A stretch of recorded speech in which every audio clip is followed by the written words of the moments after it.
Our first speaker this morning on the second session is John Toaspern. He's going to talk to us. He's got a very big topic today. He's going to talk to us about the fresh retail and frozen update. So he's got a big job on his shoulders, but I know he'll do well. John assumed the new position of Chief Marketing Officer at the National Potato Promotion Board in 2014 and has worked as VP for International Marketing at the board since 1999.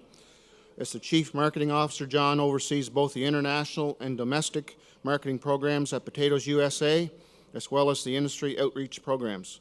The marketing programs cover frozen, fresh, dehydrated, and seed potatoes and are focused at the retail, food service, food manufacturing, and consumer audiences in the U.S. and also international markets. John received a bachelor's degree in international relations and economics from Stanford University and a master's degree in ag economics from the Food Research Institute at Stanford. John often attends our UPGA meetings, board meetings, and updates us in terms of the trends and so on. He's also responsible for a lot of neat programs that Potatoes USA comes out. I don't know if any of you saw this one, the Do You Fuel with Potatoes promotion. I was looking at that last night. It's an excellent opportunity. John, please come forward.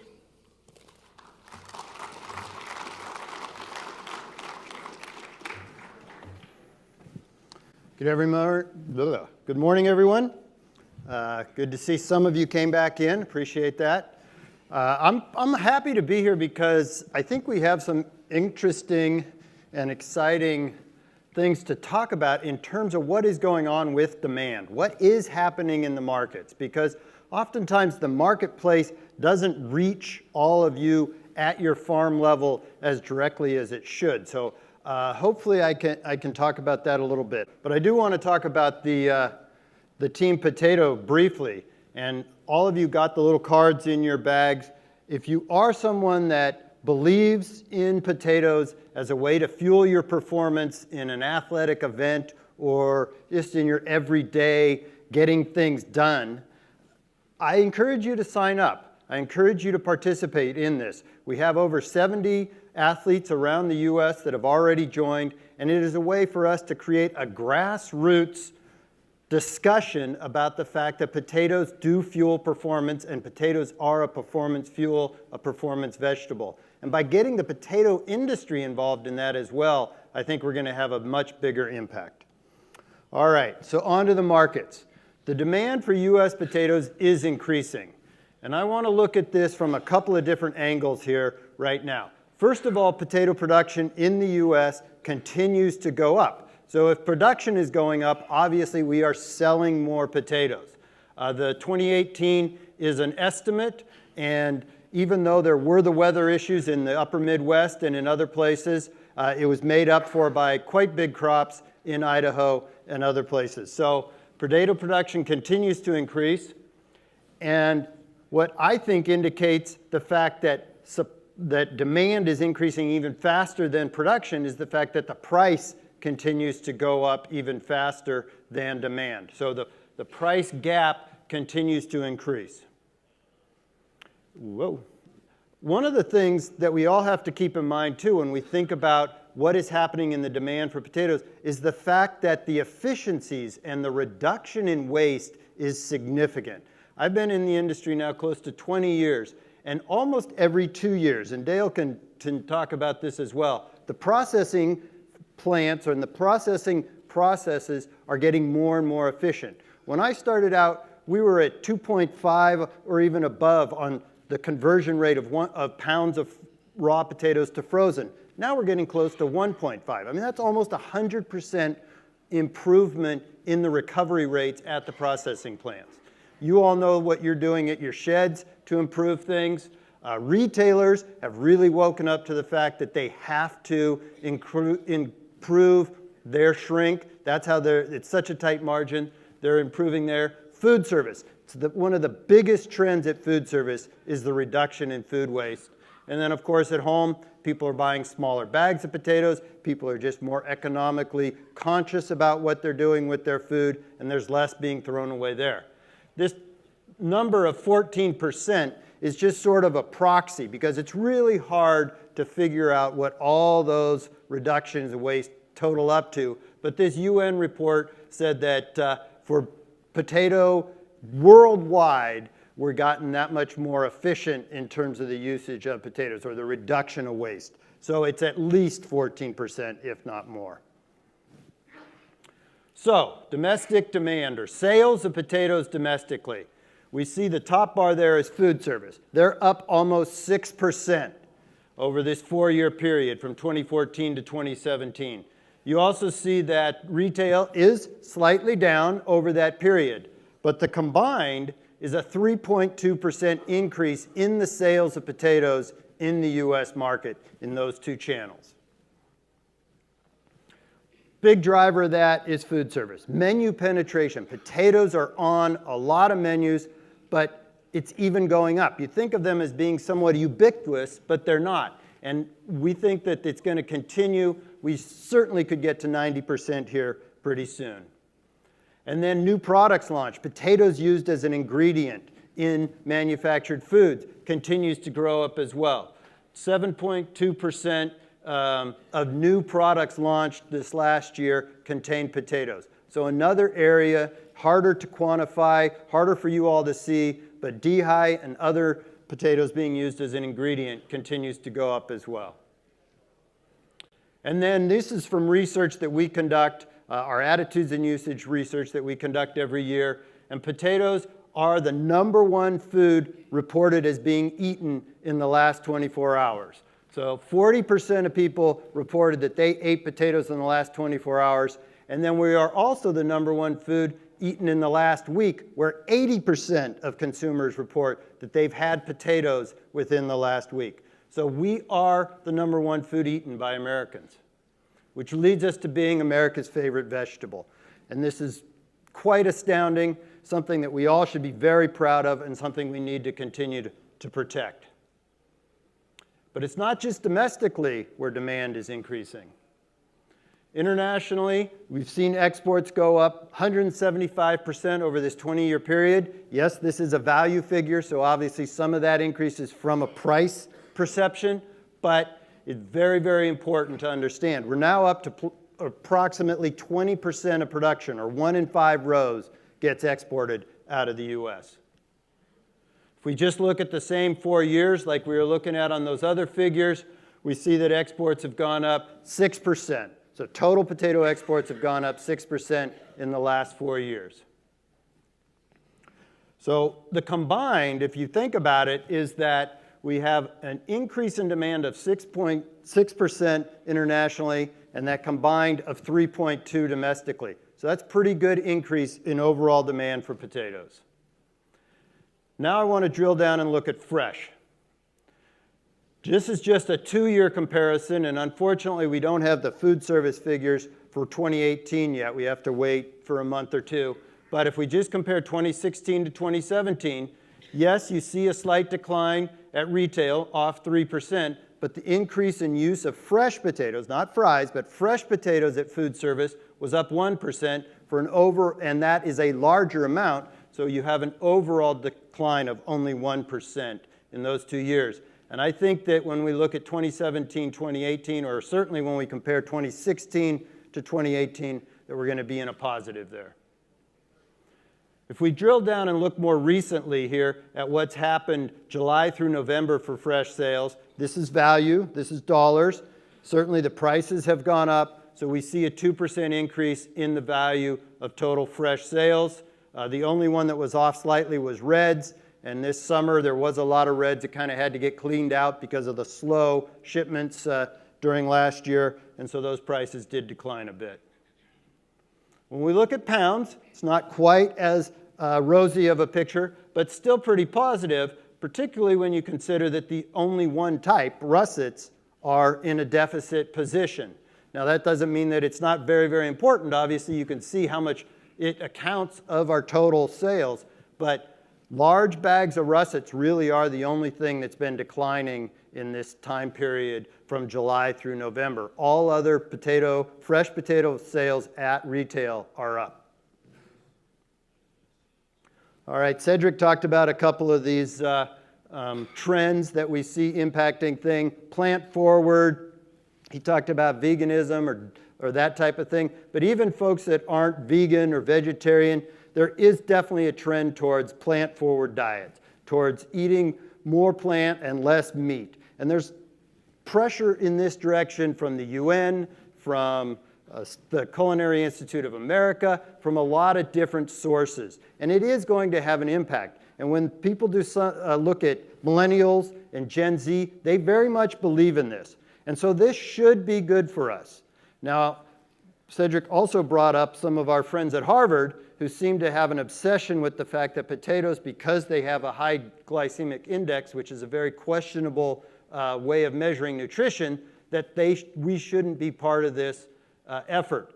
We really need to take advantage of this trend and position potatoes as a very nutritious vegetable. Another one is functional foods. And this goes back a little bit to what I was talking about earlier about the performance. People are eating with a purpose. They don't just want to get satiated, or they don't just want to have something that tastes good. They want to know, what is the specific function? What is the purpose? I love Cedric's thing about how if potatoes were introduced to the market right now, they would be the ultimate superfood. And it's true. So again, people are looking to quinoa, and they're looking to all these other strange things that they think are superfoods and they think provide a function. Again, we need to help them understand that potatoes are a very functional food and can really help your heart and very other aspects. And then the end of cooking. I'm not sure if this is true or not. I think we're starting to see a little recovery, a little increased interest in cooking, but certainly not as the everyday way of getting food. Younger generations, there are so many different ways that they can get their food. Vending machines. I mean, you can get basically a regular meal, a full salad, hot steak, what have you, out of a vending machine these days. There's all the little delivery systems. You can have any food you want delivered to your door, either by a robot or a person, whichever you prefer.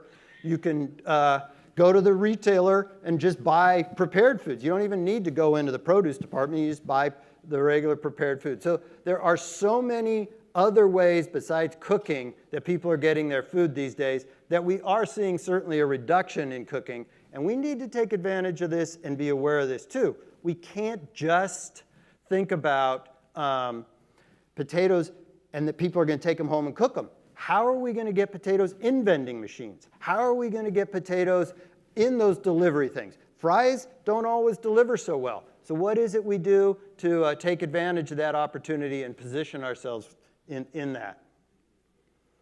So to me, I think the outlook for all potatoes, but even fresh in particular, is still very good if we have the right products, the right messages, and we're bringing those products and messages to the right audience. And that audience is very fragmented. You can't just have one message fits all. You got to reach different audiences with their different needs. All right, I was also asked to talk about frozen, and I think Dale should probably do this, but I'm going to do it, and if I'm wrong, he'll tell you. So frozen demand has been increasing even more. And as you can see here, you see that domestically, we're up both at retail and food service. A few years back, let's start with the elimination of the supersizing. That was the first death knell, right? We were out of business. And then fries were being compared to cigarettes. You had the little box on the front of Time or whatever it was. And then all these things, and apples in Happy Meals. And you name it, there's been this drumbeat against frozen potato products. Yet what's been the actual result? Continuing explosion in demand. Every time you turn around, we're seeing increased sales of fries at food service. And it's coming from a lot of different places. The all-day breakfasts at McDonald's and the foreign products, they can't keep up with demand. In our export markets, we can't even promote these foreign products because they need them all here in the US. The Taco Bell with the nacho fries here this last year and the year before, huge. They ran out. They had to stop selling them because they ran out of fries. And then there's all these other new uses like poutines, which have gained a lot of credibility and a lot of interest. And this morning, so Chef RJ Harvey, who works for Potatoes USA, we've been going out and trying to generate new innovations in the food service sector. And he met with Wendy's last year after we invited them to one of our seminars, and they had a full-day innovation session about new potato dishes that Wendy's could put out. And I don't know if many of you have tried this yet, but Wendy's is now selling at all their stores that do breakfast, which is not all their stores, a potato bowl, a breakfast potato bowl. We had them this morning. RJ went and bought some because they are being sold here in Austin, so if you can go get them tomorrow morning if you want to. They were fantastic. It's a frozen wedge, a little bit of coating on it, and then it's either topped with bacon or sausage, and of course eggs, and it was really quite good, and it's a big bowl of potatoes. I mean, there's some sausage and eggs in there, but you're basically buying a big bowl of frozen potato products. So again, the demand, the new innovations keep coming. All right, exports also are up. Now, obviously, 14, 15, we all know that was when there was the port slowdown. That was a bit of an anomaly. We certainly went down, but we've seen this growth of 15% in just those 4 years. And it has slowed down a little bit. And again, Cedric was talking about our friends in the EU, who certainly have had some very inexpensive product, less expensive than ours, and quite a bit of it. And they have gotten a little bit of our market share, there is no doubt. So what are the factors? Strong growth worldwide. It just every year, I would say, I'd put it there, you correct me if I'm wrong, but I'd say 5 to 6% increase in demand for frozen product every year worldwide. Yeah. Okay. Our domestic supply has been tight. We all know this. There's a lot of plants coming online that are now responding, but the U.S. capacity, the frozen capacity, has restrained us in many situations. Competitive supply has been going up. This year, a bit of an anomaly with Europeans down so much, and now Canadians are also down a little bit, we're down a little bit, but the competitive supply has certainly been an important factor that we all need to consider. Exchange rates, again, good chart there. This last year, if you look at the US dollar against all of our competitor currencies as well as the currencies of our major markets, we are up anywhere from 3 to 10% in strengthening of the dollar. That makes our product that much more expensive because of the strong dollar. Trade policies and agreements, I'm going to talk about that in a little while, but certainly the trade wars have had an impact. We've seen the retaliatory tariffs in Mexico and in China diminish U.S. exports. Mexico would not concern me that much because they can just switch between Canada and U.S. product into that market. EU is up 150% from July through October into Mexico. They are taking advantage of this opportunity to create a foothold. It's going to be hard to get them out of there. And then market access and regulatory barriers. Beyond just the basic trade policy issues, there's also a lot of other issues. You can all come to the APTA, the American Potato Trade Alliance meeting this afternoon and learn about them in depth. So for this year, for July through October, we're actually down 8%. And again, Cedric, you did a great job of showing how your prices had not reflected the change in supply yet over the summer. I think starting now, basically, starting with November, we're going to start to see this really shift as the EU prices do start to go up significantly, and we're able to take advantage of that where we have the supply being the big issue there. Of course, we won't be able to report any of that to you until we get the government back up because the trade numbers are also one of the things that are now not happening. Longer term, this is what really concerns me. So the TPP, we were part of that until 2 years ago. Those remaining 11 countries have moved forward with the CPTPP. It went into place on December 31st. So the first year of reductions on tariffs occurred on December 31st. It's a 4-year elimination of the tariffs on frozen potatoes and dehydrated potatoes and fresh potatoes in those 11 countries. January 1st, the second year of those reductions went into place.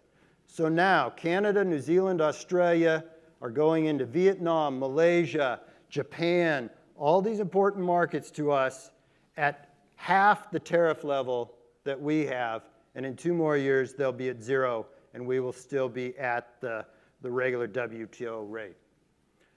EU has been busy as well. Besides trying to fix Brexit, they've been getting into a lot of markets. Their Japan-EU FTA will go into effect in February. It'll be a 4-year reduction, same thing. So by 2023, the EU will be into Japan at 0 tariff. They'll also be into Vietnam at a 0 tariff by 2023, and Mexico probably about the same time. So even when we still do have the USMCA, or the YMCA, as I like to call the new NAFTA, they will be matching us in that market at a 0 tariff. Not great news, sorry. But I think we can still overcome it. It's just going to be kind of an exciting ride, I think, when it comes to frozen, as we balance supply, as we balance an increasing supply out of the EU, and then all these trade wars. But the demand is out there. We just need to be able to match it. So I think I'm a little early, but that's good because George likes to do things quickly and on time. So I'm going to end with that. Potatoes USA does have a booth or an experience in the trade show, so I look to see you there. Or like I said, at the American Potato Trade Alliance meeting this afternoon and throughout the next 2 days. Thank you very much.